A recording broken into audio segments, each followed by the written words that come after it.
Revenge films. My name is Jessica Smith. Originally, I was living separately from my in-laws, but unfortunately, a few years ago, my mother-in-law was in an accident and hurt her leg. Because of that, we were worried about her and had ended up moving in with my in-laws.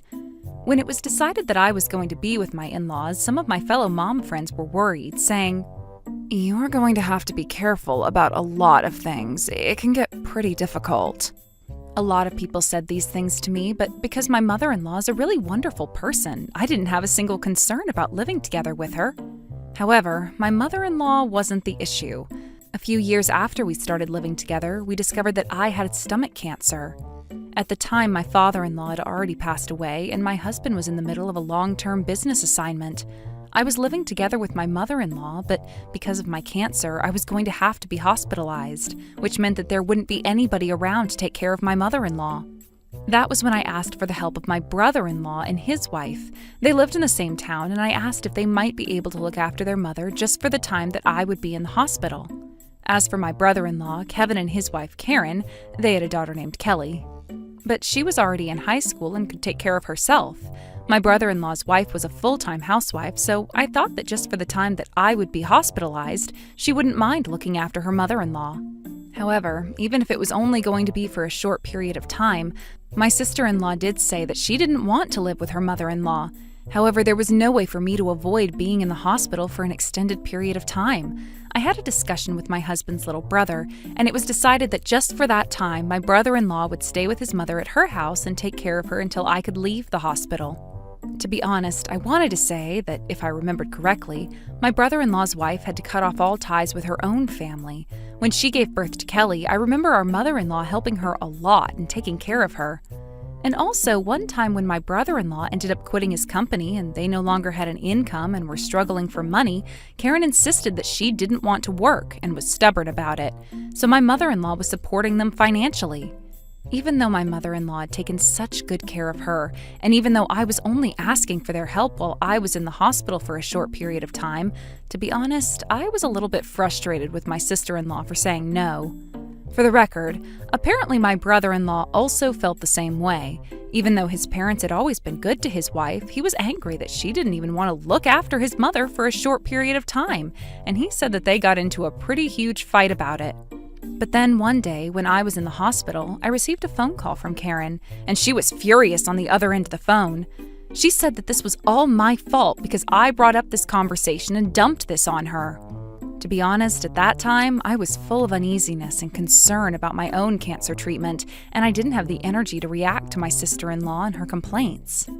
Even though I didn't have much of a connection to my brother-in-law and his family from before that, after this incident, I decided to completely stop having any relationship with them at all. And then, the days and months passed from there, and sadly, my mother-in-law passed away. The inheritance was also settled, but then a few months after that, to my shock, out of nowhere, my brother-in-law and his wife got a divorce. After the incident about taking care of my mother-in-law while I was hospitalized, I hadn't kept up with my brother-in-law and his family, so I didn't know what was going on. I thought it was strange that they got a divorce out of nowhere like this, but as it turns out, I found out that my brother-in-law had been fooled all this time, and that his daughter wasn't actually his. When I met my brother-in-law, he told me the details about the situation. Apparently, when his daughter started elementary school, that was around the time that he noticed that his daughter didn't look like him at all. But even still, he tried to believe that his daughter was in fact his. But around the time she started middle school, she also started to avoid him and clearly disliked him. He also said that there are times that his daughter and his wife would team up together and they would make fun of him, and so he started to get suspicious. He thought of all the possibilities and decided to secretly get a DNA test. And as a result of the DNA test, that was how he found out that he was not, in fact, biologically related to his daughter. However, at that point, his daughter was already a teenager, and to get a divorce at that point, he felt too lonely. But deep down inside, he had secretly decided that he was going to get the best revenge on them. But then one day, his mother, who he thought was going to be healthy and live for a long time, suddenly passed away. And while he was upset and overwhelmed with sadness, his wife and daughter didn't even show a single tear and showed no signs of sadness. He said he saw them only talking about the inheritance, and that was when he decided that it was time for that revenge. Actually, when my father-in-law passed away, my mother-in-law had gained his inheritance. But on top of that, my mother-in-law had come from a pretty wealthy family, and the house that they grew up in was also under my mother-in-law's name. On top of that, in just cash that was left behind, he said that there were close to 9 figures. Even if a lot of it was to be taken away in taxes, it was clear that quite the inheritance was going to be going towards my husband and my brother-in-law. After he informed his wife and daughter about that and let them celebrate happily, he then hit them with the results of the DNA test.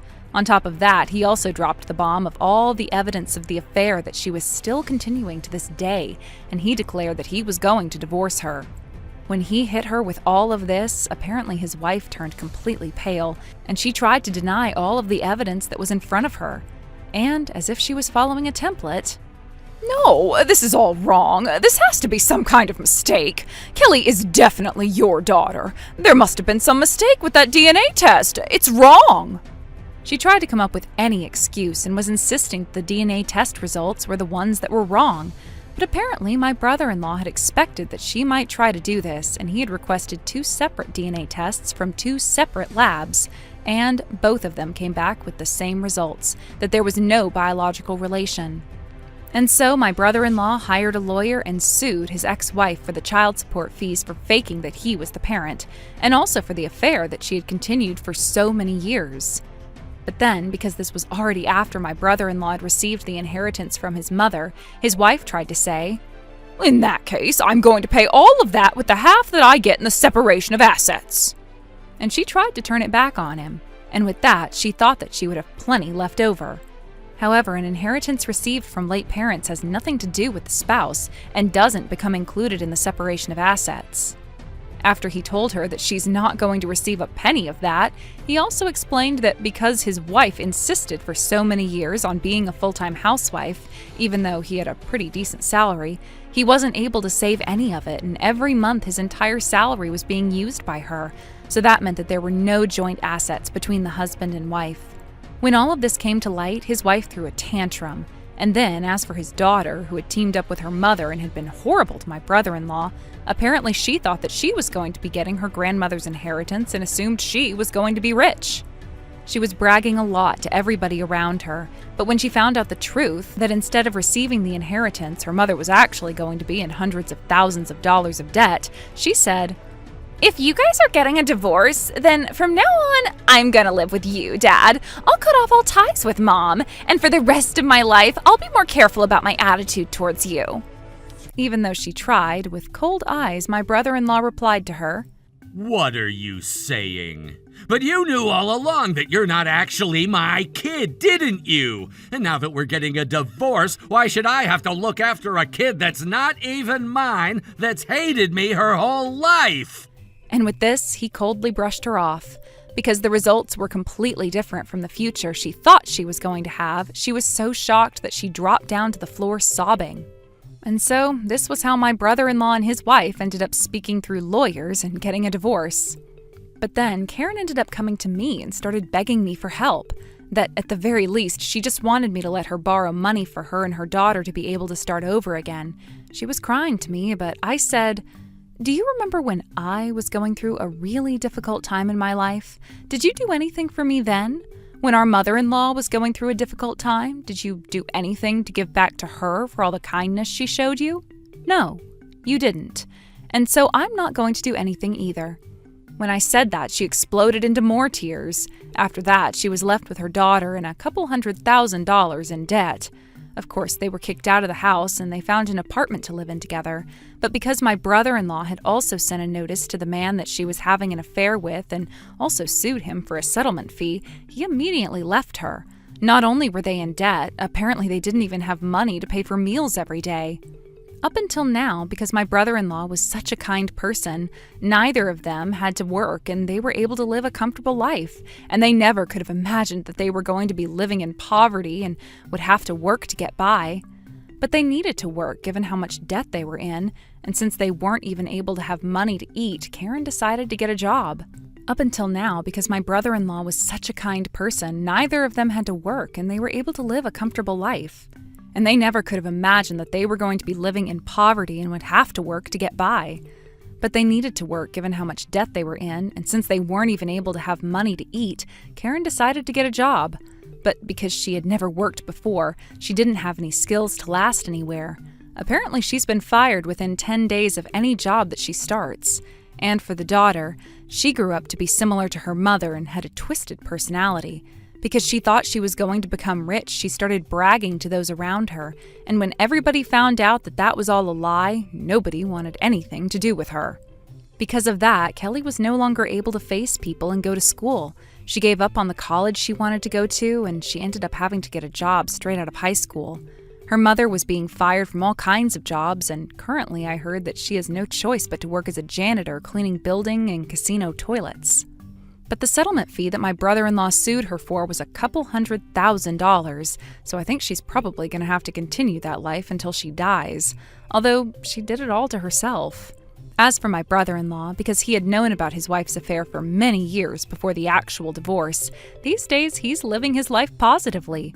Because my brother-in-law is a kind person, I'm sure that he'll be able to meet somebody wonderful somewhere in the future.